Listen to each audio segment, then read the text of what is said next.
This is Professor Pete Alexander with the Winning at Business and Life podcast, where business leaders share their insights. It is 6 questions in 7 minutes because successful business leaders are busy and rarely have more time to spare. So let's get to it. Question number 1. In a few sentences, tell me who you are and what you do. Hey, I am Stephen Donaldson, and I am the founder and co-owner of Radiant Brands, a marketing and branding firm based in the San Francisco Bay Area. Stephen, great to have you on the show. Question number 2. What's the best thing about working in your industry? The best thing about working in my industry is we get to deal with a whole range of industries and companies, from technology companies, real estate development projects. We deal with some growing retail companies, and all these companies that we have to brand and market. They all have challenges of their own, and it really keeps my interest, my knowledge base going all the time. It's great. Question number 3. I hear from other business leaders that staying in a good work-life balance for them and their team members is a challenge. What are your thoughts? I think that's really a challenge when you have your own business. And given that we're in a social media, email, texting, always on world now, it's really hard to know how to balance disconnecting from requests and set boundaries with clients and commitments. However, I believe there's 2 parts to it for me. One is I always want to be responsive to clients in terms of setting expectations. Here's when we're going to have this done. Here's what's going to happen. Here's what my people are doing, and they'll have it done. If they're just reaching out in the middle of the night or any time for some reason that's not urgent, I am not responding until I feel comfortable and I have the time. On the other hand, I'm always looking at the work we're doing. I'm always looking at the work other people are doing. I'm always reading and absorbing marketing information about what's going on. I'm always on in my world because it's the world I'm in.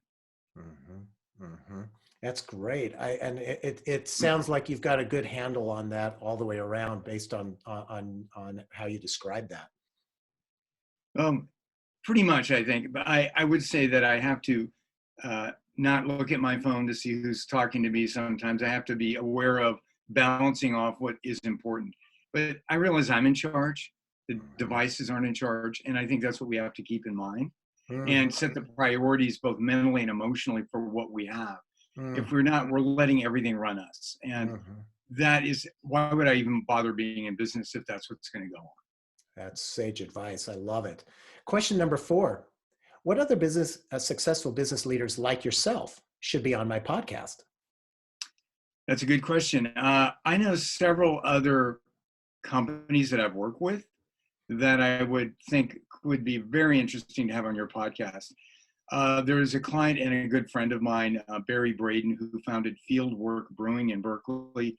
And and his business partner, actually, if you could get both of them, it would be great. The business partner is somewhat reluctant to be, he's the head brewer in video or conversations. But nonetheless, they grew a brewery from a tap room and a main brewing facility to 7 tap rooms, and they're going to expand to 14. Wow. He has an amazing business model, 153 employees, very high margin business, really understands the nature of growing a business and bringing good quality people in and scaling it. Because isn't that the challenge of every business? How do you scale? And Absolutely. So I think he's a remarkable guy that way. Great. What a reference. I'll reach out to him. Thank you so much. Sure. Question number 5. What insight or advice would you give to other business leaders? What would I give to other business leaders? That's a really good question. First of all, it's not about you, no matter how smart you are or how incisive and insightful you are about things. We all have things to learn, and your insights and your ability to see things in your industry that give you the ability to make good decisions and make things go in a certain way, there's always going to be a blind spot. And I believe any great leader, whether they're in business or in the military or in politics, acknowledges their blind spots and is open to criticism to see opportunities to make change to get to solutions that they know they're committed to. And so whether it's getting your business to a certain size, or, launching new products, or, expanding coast to coast, those are all solvable problems, but it isn't just about you. And getting that input is vital to making your business grow and to contributing to others, which I think that's what businesses are about. Besides making products, we're out here contributing to the communities we're in. We're supporting and benefiting everyone with what we're creating. Mm-hmm. Mm-hmm. That's really interesting. And I love that idea. It's not about yourself. To me, that says that you don't want to, let your ego run everything. Am I reading you right? You definitely. And I have worked with so many CEOs or higher management people in companies.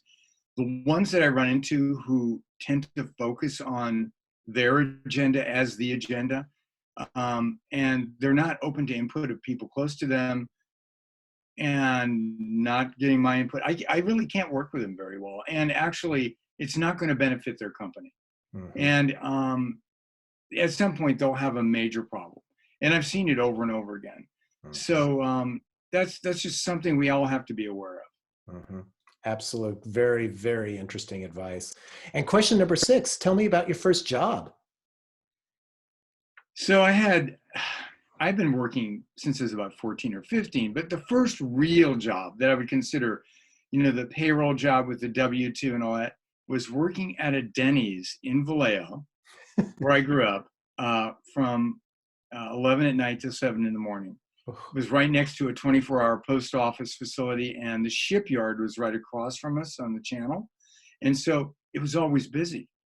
And it was a very insightful, I would just say I worked for not good management in a terrible situation where I had to figure out what I was basically a busboy and a dishwasher. Mm-hmm. And you have to navigate a world of social personalities, get paid, and somehow deal with customers that may not even care about your existence.